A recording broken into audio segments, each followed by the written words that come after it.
আমার পকেট থেকে আস্ত একটা 5 টাকার কয়েন পড়ে গেছে রে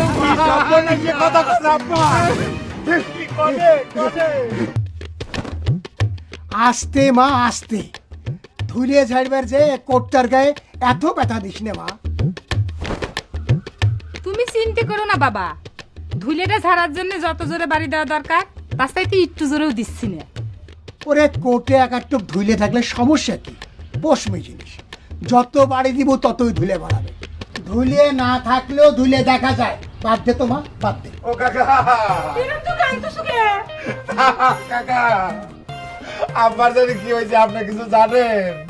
না তো কও। এই কোনে রে?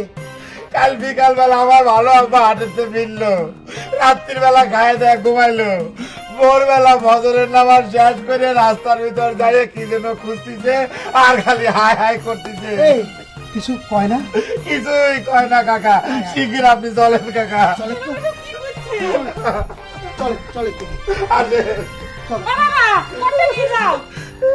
হ্যাঁ, গায়ে দিয়েছে এখানে ধুলে ভরে, আর তুই ধুলে যাওয়ার নাম করে ওই খুঁটির গায়ে পাইন দিয়ে বাড়ি দৌড়াচ্ছে। আসেন কাকা।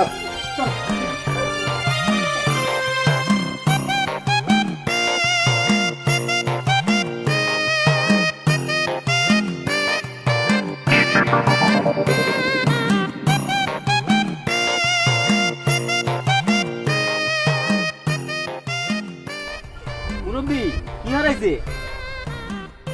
আসলে তোমার কি দরকার? না, দরকার কিছু না, একটু খুঁজে দিতাম। তুমি যাও তো বাপু, আমার উপকার করার জন্য কেউ তোমার বায়না করেনি, যাও তো।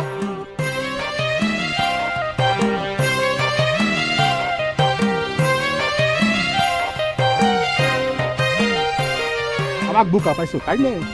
কি হারাইছে কয়া দেয় আর নিজেরা খুঁজে পকেটে দেয়। তোমার আবার কি হয়েছে? সে তোমার তো আর কি দরকার? আরে চল একটু। এই দেখেন কাকা, এই। কিরম করতেছে। এই নজর, কি হয়েছে?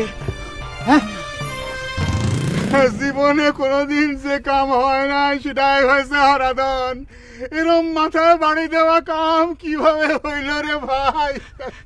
আব্বা কি ঘটেছে কাকার কাছে খুলে কন, আমরা সবাই মিলে চেষ্টা করে দেখি সমাধান করা যায় কিনা। হ্যাঁ, আরে বল তো ঠিকই করছে। হাট থেকে ফেরার পথে রাত্রিবেলায় আমার পকেট থেকে আস্ত একটা 5 টাকার কয়েন পড়ে গেছে রে ভাই।